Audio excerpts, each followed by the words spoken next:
La Trinité. Beaucoup de gens nient la Trinité.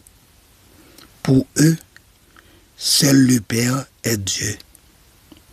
Jésus est un petit Dieu et l'Esprit Saint une force active. Bien que nous ne trouvons pas le mot Trinité dans la Bible, nous pouvons dire qu'il y existe.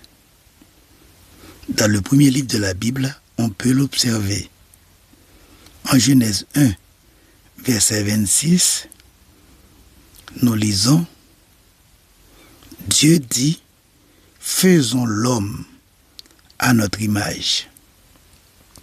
Le mot qu'on traduit par Dieu ici est le mot Elohim.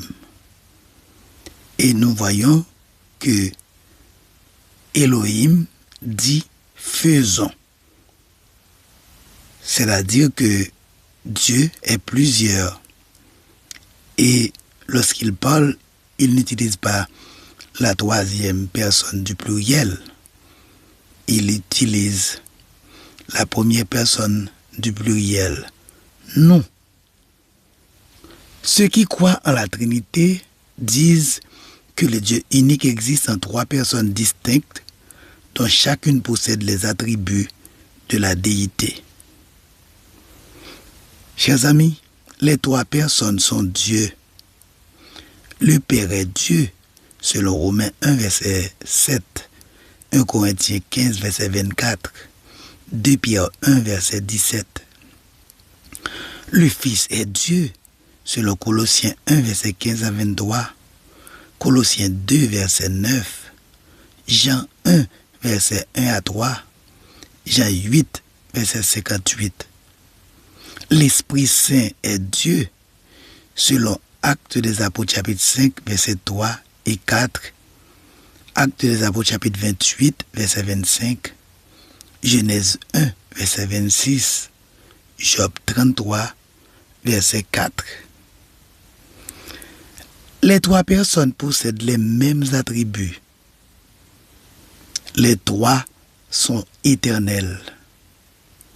Le Père est éternel selon Deutéronome 32, verset 6, Somme 68, verset 5 et 6. Le Fils est éternel selon Isaïe 9, verset 5, Jean 8, verset 58.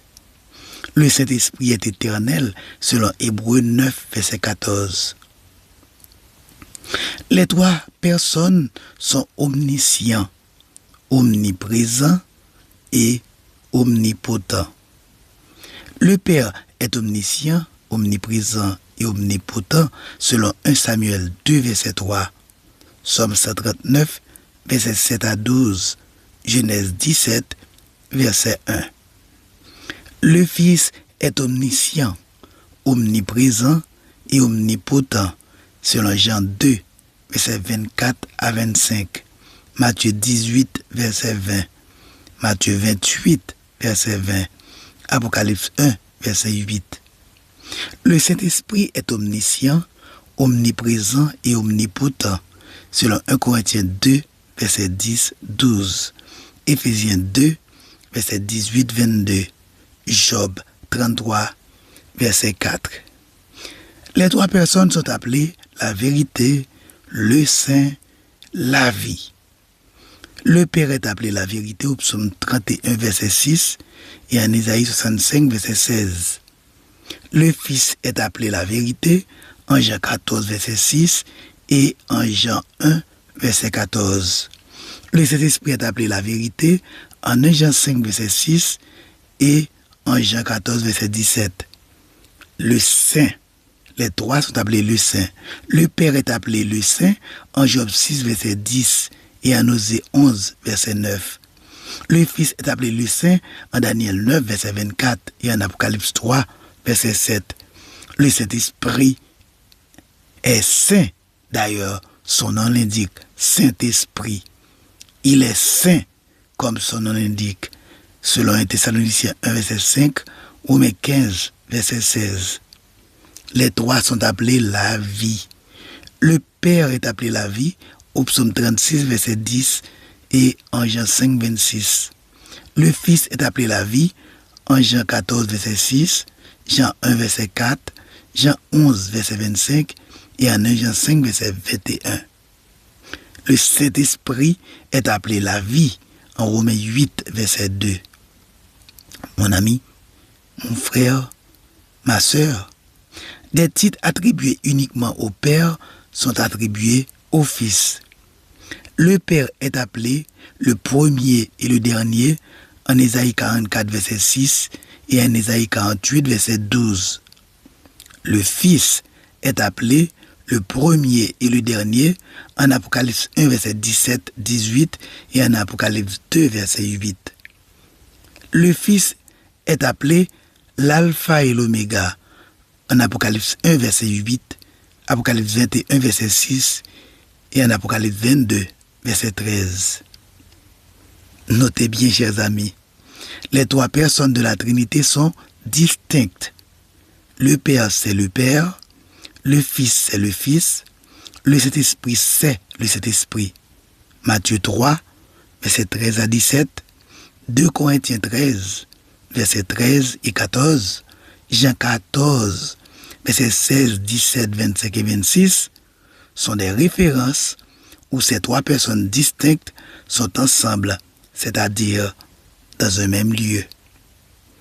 Il y a trois personnes, mais un seul Dieu. Deutéronome 6, verset 4. La personne du Père est une, celle du Fils est une, celle du Saint-Esprit est une, mais le Père, le Fils et le Saint-Esprit ne forment qu'un seul Dieu.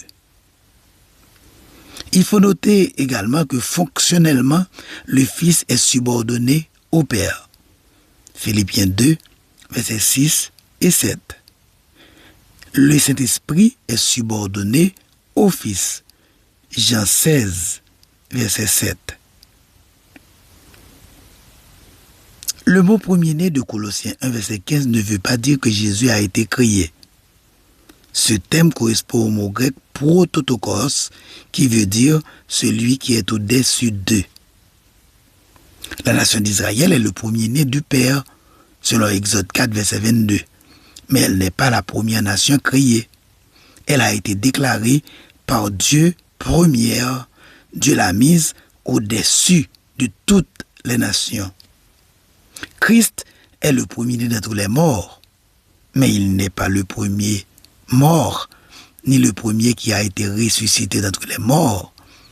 Il est le premier-né d'entre les morts, prototokos, car il a la prééminence sur la mort.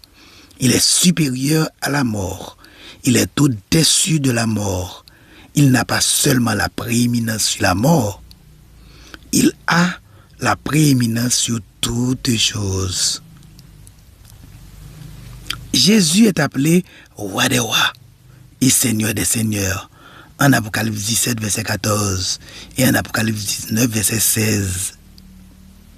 Ceux qui disent que le Christ Jésus est inférieur au Père ont de sérieux problèmes avec ces textes, car Jésus serait roi et seigneur du Père s'ils sont deux dieux distincts, comme ils le disent. Mais s'ils sont un seul et même Dieu, le problème ne se pose pas.